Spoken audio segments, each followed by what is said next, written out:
അസ്സലാമു welcome back. ഇന്നത്തെ നമ്മുടെ റെസിപ്പി വളരെ എളുപ്പത്തിൽ റെഡിയാക്കി എടുക്കാൻ പറ്റുന്നൊരു പുഡിങ്ങാണ്. പിസ്ത ഫ്ലേവറാണ് കേട്ടോ ഞാൻ കൊടുത്തിരിക്കുന്നത്. നിങ്ങൾക്ക് വേണമെങ്കിൽ സ്ട്രോബെറിയോ അങ്ങനെ ഏത് ഫ്ലേവർ വേണമെങ്കിലും കൊടുക്കാം. കളറും കൂടെ കുറച്ചും കൂടെ ഉണ്ടാവും, അതുകൊണ്ടാണ് പിസ്ത കൊടുത്തേക്കുന്നത്. വാനില ആകുമ്പോൾ നമുക്ക് ആ ഒരു വൈറ്റ് കളറിലായിരിക്കും ഉണ്ടാവുക. അപ്പോൾ ഇതാകുമ്പം നല്ലൊരു കളറിലും കൂടെ കിട്ടും. നല്ല ടേസ്റ്റി ആയിട്ടുള്ള പുഡിങ് എങ്ങനെ റെഡിയാക്കുന്നതെന്ന് നോക്കാം. അതിന് വേണ്ടിയിട്ട് ഞാനിവിടെ 1/2 ലിറ്റർ പാലാണ് എടുത്തത്, ഒരു പാക്കറ്റ് പാൽ കേട്ടോ. അപ്പോൾ അത് നമുക്ക് പാത്രത്തിലോട്ട് ഒഴിച്ചു കൊടുക്കാം.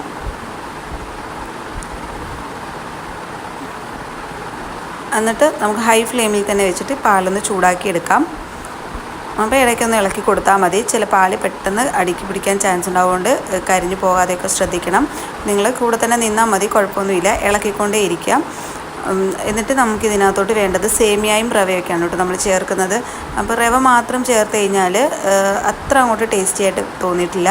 പക്ഷേ സേമിയയും കൂടെ ചേർത്ത് കഴിയുമ്പോൾ നല്ലൊരു ഫ്ലേവറാണ്. അപ്പോൾ ഒരുപാട് ആവശ്യമൊന്നുമില്ല, 2 ടേബിൾ സ്പൂൺ അളവിൽ മാത്രം